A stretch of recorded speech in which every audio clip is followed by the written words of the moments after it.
And maybe I'm just here to fucking suffer and get my ass kicked, and I'm going to do it all so I can give everyone else a fantastic life and give everyone else mindset advice. Nobody gives me mindset advice. Nobody helps me. Nobody helps me with my mindset and saves me when I'm depressed. No, maybe I'm just here to take a beating like a piñata and give candy to everybody else. Maybe that's what God's plan was for me. All right, so Andrew Tate has been going through it lately, and things really hit a wall after he lost a boxing match last week. This fight was supposed to be a huge comeback moment for him, especially since he's always reminding people that he's a former world championship kickboxer from his younger days. He's constantly posting clips of himself boxing, training, staying sharp, and being a fighter is a core part of the image he sells to the world. This wasn't just another match, it was personal, it was branding, and it was supposed to remind everyone who he thinks he is. So jumping into this influencer boxing league was Tate's way of trying to prove he still has it and drag himself back into the spotlight. Over the past few years, his relevance has taken a noticeable hit,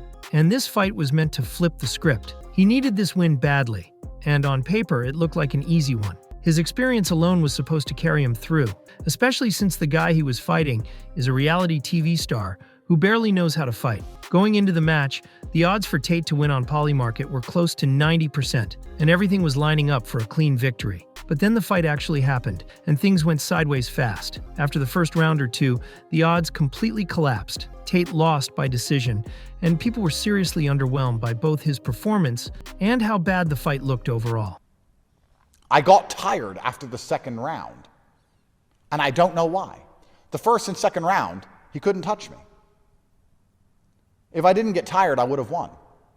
I'm a better boxer, but I did get tired. Maybe it's ring rust. Maybe I'm too old. Maybe he's too heavy and he kept leaning on me. I don't know why, but he beat me. And let me make something else very clear to you.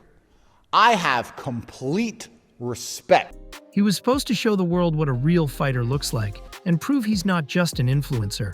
But instead, fight commentators were asking, what the hell was that? And to make it sting even more, Ariel Annie said it might be the biggest fraud check of all time. So this performance was absolutely brutal for Tate's image, and there's no spinning that. Like Ariel was pointing out, his entire persona is built on being this ultra-confident, alpha male tough guy who claims he's the best at everything, especially fighting. He constantly reminds people that he was a championship kickboxer, that he's trained his whole life, and that fighting is basically in his DNA. That reputation is the foundation of his brand, and this fight cracked it wide open.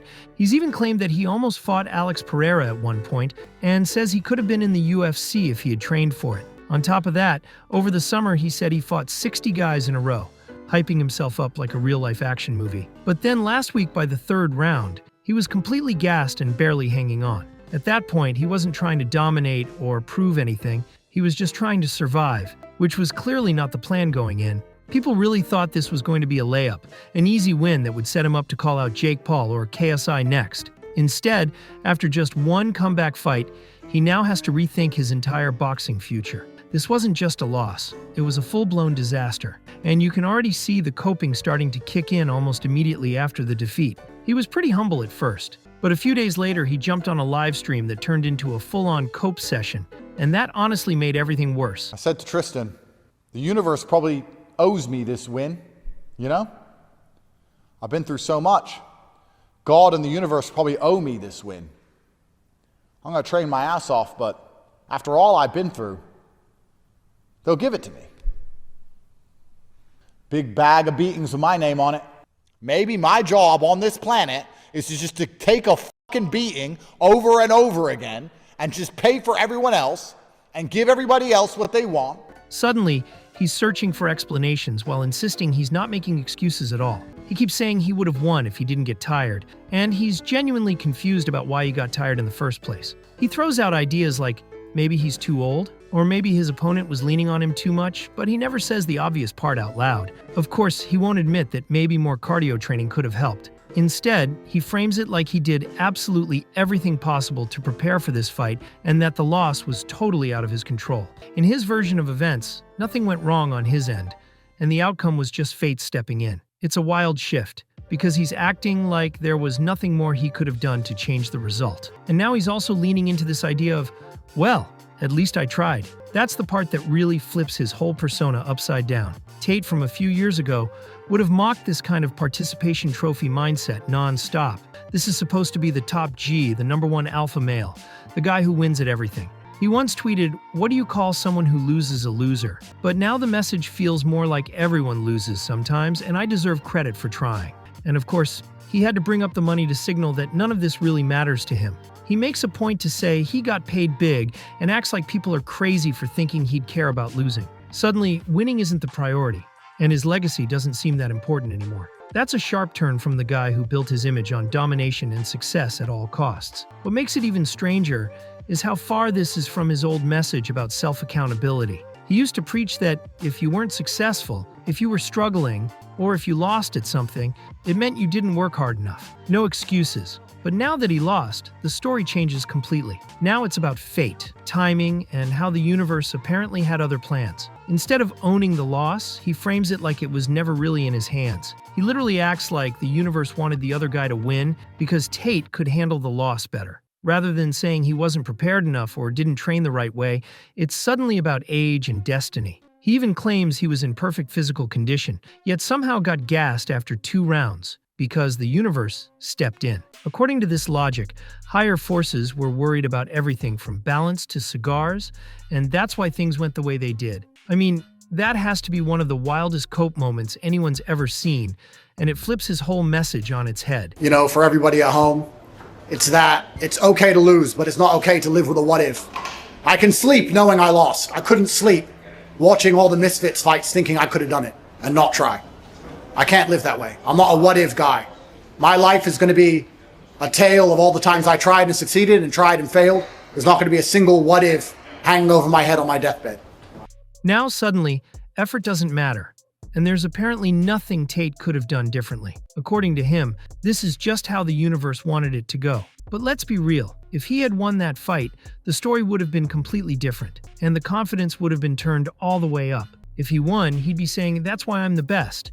That's why I'm the top G, and I always win." It would have been all about how it was him, his skill, his mindset, his greatness out there in the ring. But instead, we get this total flip into a victim-style narrative. He keeps saying he's not complaining or making excuses, but then follows it up with stuff like, if he didn't go to jail, he would have won. Or if this was a few years ago, he would have won. Then he starts blaming Romania for ruining his fighting career and acts like he just can't catch a break. Suddenly it's, the universe hates me. Nothing goes my way, and everything's stacked against him. That's the exact opposite of the persona he's pushed for years. He's always claimed to have everything, said everyone's jealous, and earlier this year even said, life's winners win over and over again. But now he just sounds defeated, like he's constantly taking losses, becoming a punching bag, and there's nothing he can do about it, to the point where it almost sounds like he's about to break down. And that's why this whole situation hits so hard, because it exposes a massive contradiction in everything he's preached for years. The tough love mindset,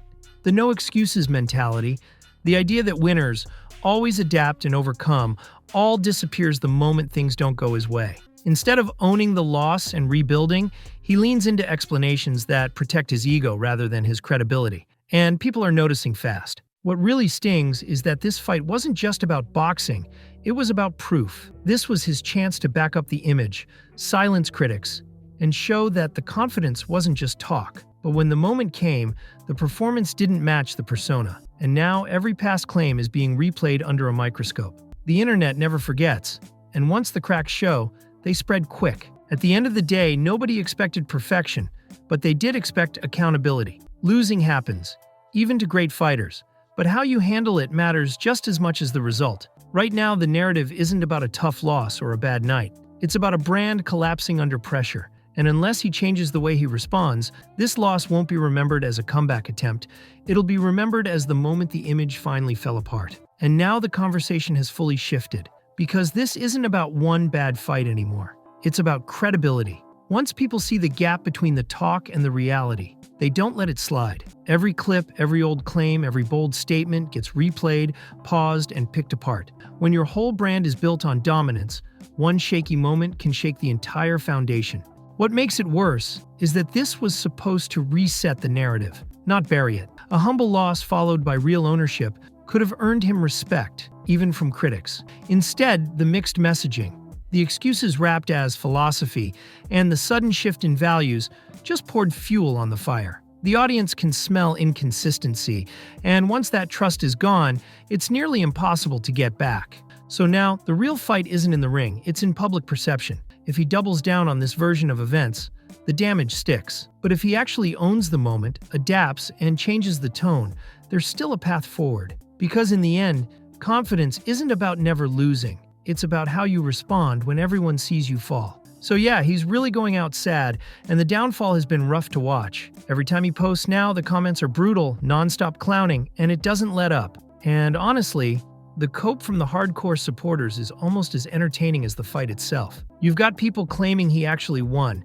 saying the other guy cheated and bending reality in every direction to protect the image. One fan account even tried to defend him by saying he smokes cigars all day and is basically retired, which kind of proves the opposite point. That just makes it sound like he didn't train enough, wasn't disciplined enough to lock in, and maybe the issue wasn't some cosmic force holding him back. Maybe it was lifestyle, preparation, and choices catching up all at once. Now it's getting even messier, because fighters are starting to question how legit his world championships really were. That's how bad this looks. A few years ago, people were seriously talking about him fighting Jake Paul or Logan Paul, and now that conversation is basically dead. At this point, those matchups don't even make sense anymore, and the outcome wouldn't be pretty. Before we wrap this up, if you're enjoying these breakdowns, make sure you tap like, subscribe for more deep dives. Share this with someone who's been following the drama, and drop a comment with what you think about all this. Do you think this comeback was doomed from the start, or could he have handled it differently?